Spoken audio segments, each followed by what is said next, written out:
प्रधानमंत्री से मिले चीन के विदेश मंत्री वांग यी पीएम मोदी से मुलाकात कर चुके।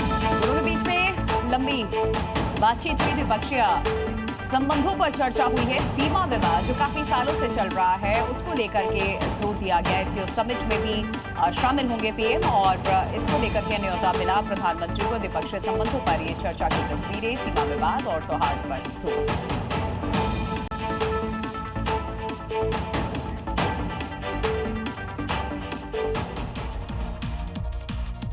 ट्रंप ने यूक्रेनी राष्ट्रपति और सभी यूरोपीय लीडर्स के साथ मीटिंग की। हालांकि इस मुलाकात में बात करें तो सीजफायर पर सहमति फिलहाल नहीं बन पाई है, लेकिन ट्रंप यहां से खाली हाथ नहीं लौटे। वो यूक्रेन पर 8 लाख करोड़ की डिफेंस डील की शर्त जरूर थोपने में सफल साबित हुए।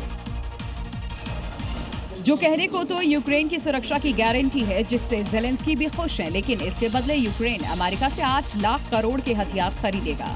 दरअसल ये बैठक व्हाइट हाउस में आयोजित की गई, जिसमें जेलेंस्की के साथ ही ब्रिटिश पीएम कीर स्टारमर, फ्रांसीसी राष्ट्रपति इमानुएल मैक्रों, इटली के पीएम जॉर्जिया मेलोनी समेत नेटो और यूरोपीय यूनियन चीफ भी शामिल हुए। यूक्रेन की मदद दोबारा बहाल करने के संकेत भी ट्रंप ने दे दिए, लेकिन साथ ही इन फंड से अमेरिका से हथियार खरीदने की शर्त भी रख दी। दलील ये कि इससे रूस पर युद्ध रोकने का दबाव बन जाए। ट्रंप की सुरक्षा गारंटी और 15 दिनों के भीतर पुतिन के साथ एक और बैठक की जानकारी राहत देने वाली तो है, लेकिन ये सब कुछ ट्रंप के नफा नुकसान पर ही टिका है।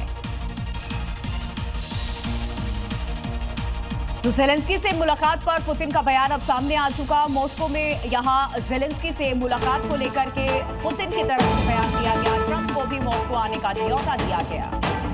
जेलेंस्की से मुलाकात पर पुतिन का बयान, और ये बड़ी जानकारी इस वक्त सामने आ रही है।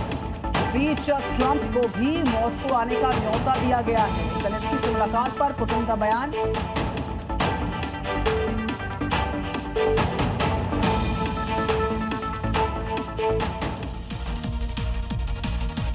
मॉनसून सत्र में उपराष्ट्रपति से लेकर के अब नई लड़ाई शुरू हो गई है। एनडीए के उम्मीदवार सीपी राधाकृष्णन के खिलाफ विपक्ष ने सुप्रीम कोर्ट के पूर्व जज वीपी सुदर्शन रेड्डी को मैदान में उतार दिया है और साफ कर दिया कि वो यहां वॉक ओवर देने के मूड में बिल्कुल नहीं है। और इसके साथ ही उपराष्ट्रपति चुनाव में सर्वसम्मति से निर्णय लिए जाने की संभावना पर पूर्ण विराम लग गया।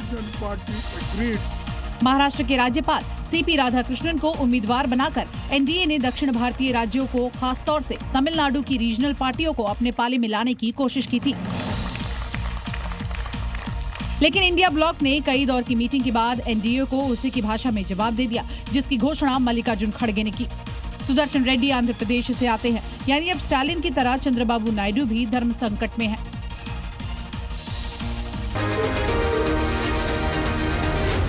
Zee News.